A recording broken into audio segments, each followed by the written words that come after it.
यह उन दिनों की बात है जब बुद्ध की शरण में दीक्षा ले रहे भिक्षुओं को कई नियमों का पालन करना पड़ता था। वे किसी के भी घर 3 दिन से ज्यादा नहीं रुक सकते थे।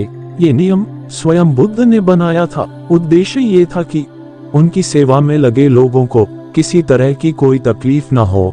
बुद्ध और उनके भिक्षु जब यात्राओं पर निकलते थे तो वे रास्ते में आने वाले गरीब घरों में ही शरण लेते थे। वे इन घरों में अधिकतम 3 दिनों तक रुक सकते थे। 3 दिनों के बाद उन्हें अगली यात्रा पर निकल जाना पड़ता था। एक दिन वे ऐसे ही एक गांव में पहुंचे। बुद्ध और उनके शिष्य अपने रहने के लिए जगह ढूंढ रहे थे। बुद्ध के शिष्य आनंद को एक वेश्या ने अपने घर रहने को आमंत्रित किया। वो बहुत ही खूबसूरत युवती थी। आनंद ने उसे कहा कि वह उसके घर पर रह सकता है, पर इसके लिए उसे बुद्ध से अनुमति लेनी होगी।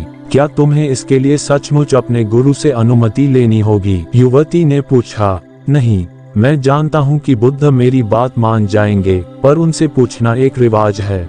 ऐसा जवाब देकर आनंद बुद्ध के पास पहुँचे। हे बुद्ध, इस गांव में 3 दिनों के विश्राम के दौरान एक स्त्री मुझे अपने घर पर आमंत्रित कर रही है, लेकिन वह स्त्री एक वेश्या है। क्या मैं उसके आमंत्रण को स्वीकार कर सकता हूँ? आनंद ने बुद्ध से पूछा। बुद्ध ने आनंद की ओर मुस्कुराकर देखते हुए कहा, अगर वह तुम्हें इतने प्यार से आमंत्रित कर रही है तो तुम्हें उसके निमंत्रण को ठुकराना नहीं चाहिए। जाओ और आराम से उसके घर ही रहो। बुद्ध की यह बात दूसरे शिष्यों को गवारा न हुई। उन्होंने बुद्ध से सवाल पूछा, आप आनंद को एक वेश्या के घर कैसे भेज सकते हैं? ये भिक्षुओं के आचरण के खिलाफ है। बुद्ध ने जवाब दिया, तुम लोग थोड़ा इंतजार करो, तुम्हें 3 दिनों में अपने सवाल का जवाब मिल जाएगा। सारे शिष्य चुप हो गए। फिर आनंद अगले 3 दिनों के लिए उस वेश्या के घर रहने चले गए और बाकी के शिष्य आनंद की जासूसी में लग गए और सारी बातें बुद्ध के कान में डालने लगे। बुद्ध शालीन मुस्कान लिए चुप बने रहे।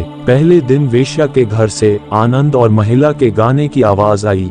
ये बहुत नई बात थी। एक भिक्षु का वेश्या के साथ यूं गाना गाना। शिष्यों ने कहा, बस ये तो गया। पर दूसरे दिन घर से गाने के साथ नाचने की भी आवाजें आने लगीं। अब सारे शिष्य एक स्वर में कहने लगे, अब तो ये पक्का ही गया। तीसरे दिन तो सचमुच ही उन्होंने खिड़की से आनंद और उस महिला को नाचते गाते देख लिया। सबका यह अनुमान था कि आनंद इतनी मौज में है तो वह भिक्षुओं के साथ आगे की यात्रा पर नहीं आएगा।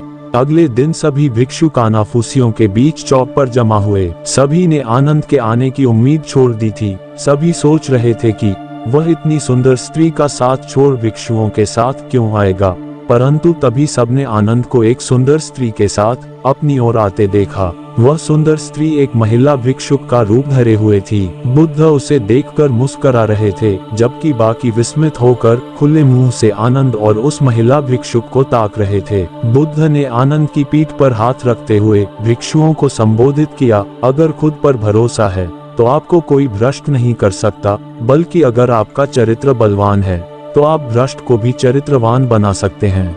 ऐसा कहते हुए बुद्ध ने वेश्या से भिक्षुक बनी महिला का स्वागत किया और सभी लोग आगे की यात्रा पर निकल पड़े। बुद्ध और आनंद की यह कहानी हमें सिखाती है कि अगर हमारी इच्छा शक्ति मजबूत है तो हम किसी भी स्थिति के गुलाम नहीं बनते।